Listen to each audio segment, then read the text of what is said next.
L'Afrique du Sud est entrée en récession depuis mardi dernier. Le produit intérieur brut du pays a reculé de 0,7% au premier trimestre 2017 après une contraction de 0,3% au quatrième trimestre 2016.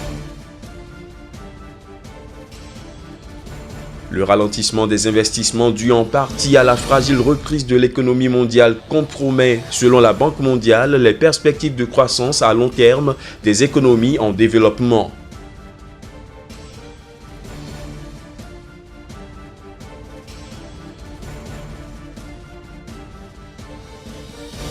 Et puis au Kenya, le gouvernement offrira 750 millions de dollars en garantie aux créanciers de Kenya Airways.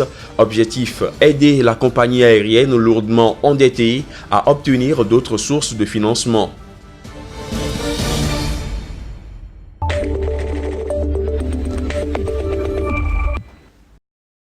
L'Afrique du Sud est officiellement entrée en récession mardi dernier, une première depuis 2009.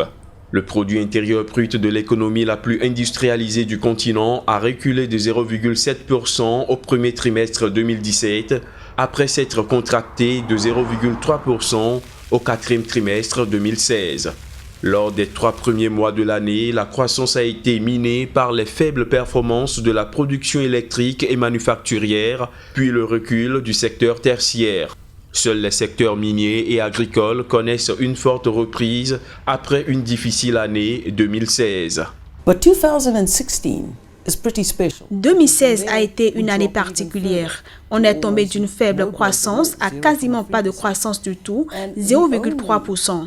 Seule la politique aurait pu retourner la situation et faire grimper la croissance économique. Depuis plusieurs années, l'Afrique du Sud affichait une croissance en dents de scie, mais avait toujours réussi à échapper à la récession.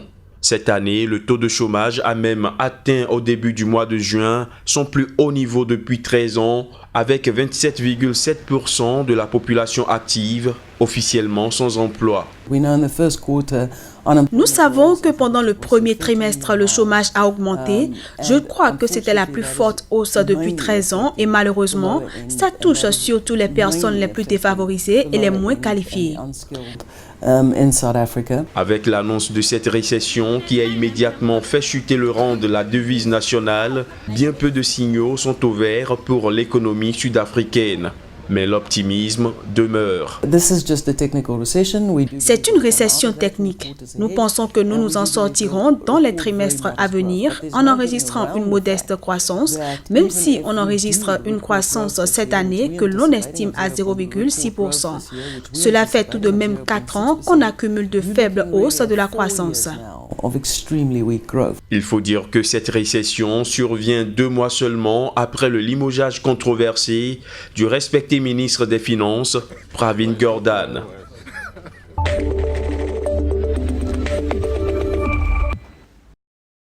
Le ralentissement des investissements dû en partie à la fragile reprise de l'économie mondiale compromet selon la Banque mondiale les perspectives de croissance à long terme des économies en développement.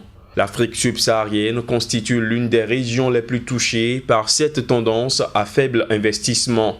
Dans sa dernière édition des perspectives économiques mondiales, la Banque mondiale, qui avait souligné une tendance plus dynamique à long terme, a expliqué que le ralentissement de l'investissement dans les économies en développement a freiné la croissance de la productivité. Il faut noter que les récentes mauvaises performances des principales économies exportatrices de matières premières de l'Afrique subsaharienne, comme le Nigeria, l'Afrique du Sud et l'Angola, ont ralenti les efforts visant à réduire la pauvreté. La Banque mondiale en 2017 table sur une croissance de 2,6% contre 1,3% en 2016. Selon les chiffres avancés par l'institution de Bretton Woods, la croissance de cette région de 44 pays devrait progresser d'environ 3,2% en 2018.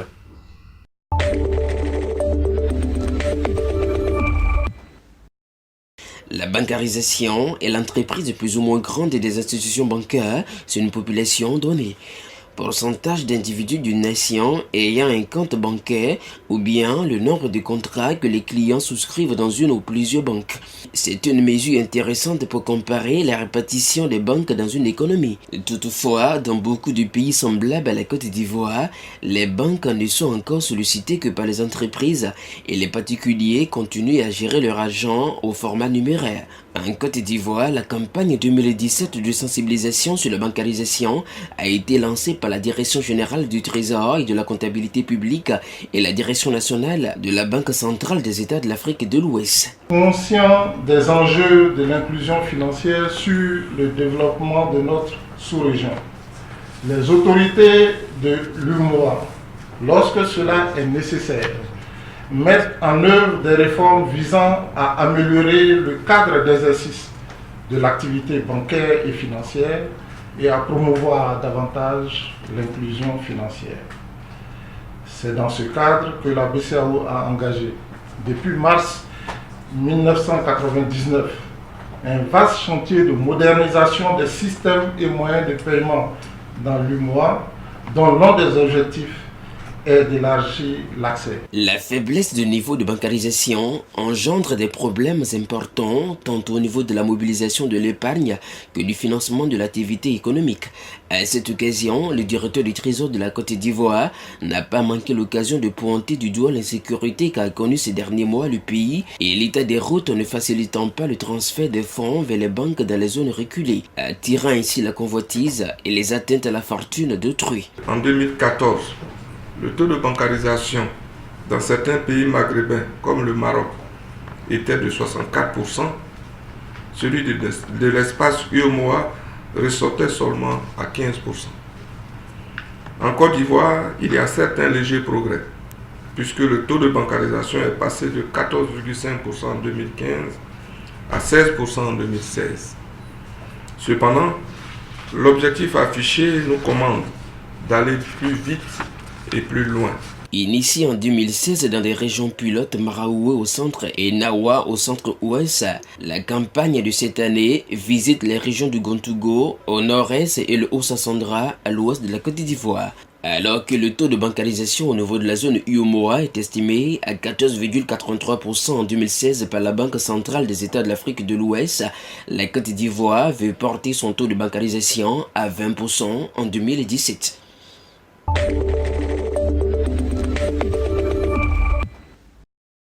Au Bénin, les rayons du Centre de documentation de la propriété intellectuelle sont désormais dotés de nouveaux documents. C'est le directeur général de l'Organisation africaine de la propriété intellectuelle OAPI qui a procédé à la remise des différents ouvrages destinés à apporter plus d'informations afin d'assurer une protection plus efficace des droits de la propriété industrielle. Cette action constitue l'un des objectifs de l'OAPI qui a récemment décidé de doter chacun de ses 17 États membres d'une infrastructure de documentation sur la propriété intellectuelle. Aujourd'hui, l'économie est étroitement tributaire de l'information. La recherche est tributaire de l'information. Un chercheur qui ne s'informe pas va passer inutilement du temps à chercher ce qui est déjà trouvé.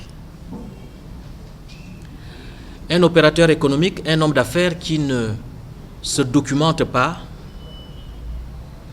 ne peut pas tenir la concurrence, ne peut pas moderniser son outil de production, ne peut pas créer une entreprise. Parce que précisément, c'est la documentation au brevet, c'est l'information en matière de propriété intellectuelle qui permet de créer une entreprise, qui permet d'innover et qui permet, si vous voulez, de se hisser au niveau de la concurrence internationale. Ces documents réceptionnés par l'Agence nationale de la propriété industrielle ANAPI devraient profiter aux inventeurs, entrepreneurs, opérateurs économiques, chercheurs, artisans, étudiants, universitaires et autres titulaires des droits d'exploitation exclusifs en quête d'informations en matière de propriété intellectuelle.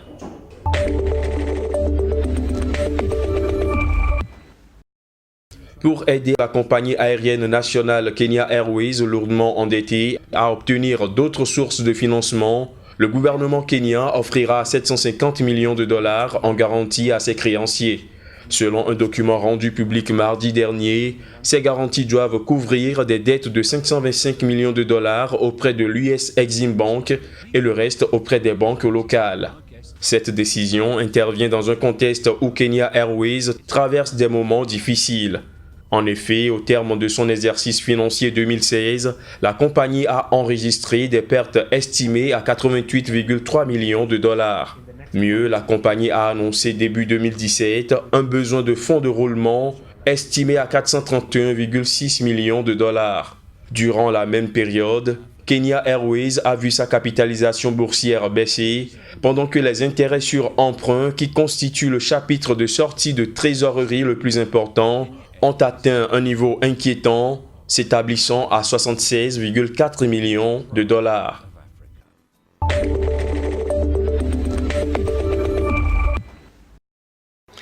Amener les entreprises ivoiriennes à investir dans le nord de la Côte d'Ivoire, c'est l'ambition des initiateurs des journées nationales et des chefs d'entreprise annoncées dans la ville de Korogo. Selon la Confédération générale des entreprises de Côte d'Ivoire, 92% des entreprises ivoiriennes sont installées à Abidjan, contre 8% à l'intérieur du pays. Le but de cette initiative, c'est d'encourager donc les entreprises opérant pour la plupart dans les grandes villes, dans la capitale économique ivoirienne, à s'intéresser davantage aux opportunités d'affaires dans toutes les localités du pays. C'est aussi favoriser l'entrepreneuriat local. À cet effet, la ville de Korogo, dont l'actuel maire n'est que le premier ministre ivoirien Madougan, abritera la première édition des Journées nationales des chefs d'entreprise. Il faut valoriser le potentiel de toutes nos régions. On parle de Korogo, on va parler aussi des autres régions. Il faut bien commencer quelque part. Autrefois grenier de la Côte d'Ivoire et destination touristique par excellence, Korogo a progressivement perdu ce privilège au détriment d'autres villes. Mais depuis peu, une nouvelle dynamique économique se met en place pour redonner à la ville sa noblesse d'antan. Désormais, pôle universitaire, la capitale de la région du Poro se veut aussi pôle de développement à travers la promotion de cultures pérennes, anacards, cacao, mangue, qui ont pris la place de cultures vivrières et maraîchères. Quatrième ville de la Côte d'Ivoire par la population, Korogo œuvre pour la renaissance de sa potentialité touristique et culturelle. Par ailleurs, elle constitue un carrefour pour accéder au marché du Burkina Faso et du Mali. Il s'agit pour nous de permettre aux champions nationaux, à nos chefs d'entreprise,